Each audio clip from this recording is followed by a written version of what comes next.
वसई विरार महानगरपालिकेतील बांधकाम विभागातील भ्रष्टाचाराचा मोठा पर्दाफाश झालाय। ईडीच्या चौकशीत तब्बल 275 कोटी रुपयांच्या लाचखोरीचा घोटाळा समोर आलाय।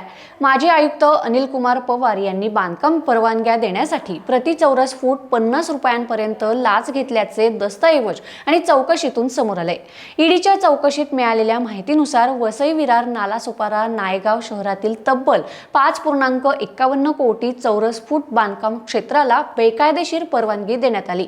महत्त्वाचं म्हणजे ग्रीन झोन मध्येही बांधकामांना परवानगी दिली गेली। कॉमन्समेंट सर्टिफिकेट, ऑक्युपन्सी सर्टिफिकेट, बदललेली विकास परवानगी यासाठी ठराविक दर ठरवून लाच आकारली जात होती। अनधिकृत बांधकामांना संरक्षण देऊन नियमित करण्यासाठीही पैसे घेतले गेले। या घोटाळ्यात रेड्डी आणि आयुक्त पवार यांनी बांधकाम माफिया आणि बिल्डर सोबत मिळून संघटित लाचखोरी यंत्रणा उभी केल्याचा आरोप आहे। विशेष म्हणजे या लाचखोरीतील काही रक्कम परदेशात वळवली गेल्याचा संशय असून आंतरराष्ट्रीय चौकशीची गरज असल्याचं ईडीने नमूद केले। याआधीही वसई विरार परिसरातील अनधिकृत बांधकामांवर कारवाई न करता त्यांना संरक्षण मिळत असल्याचे आरोप होत होते। मात्र आता ईडीच्या कारवाईनंतर या प्रचंड घोटाळ्याला ठोस पुरावे मिळाल्याने नागरिकांमध्ये संतापाची लाट उसळली आहे।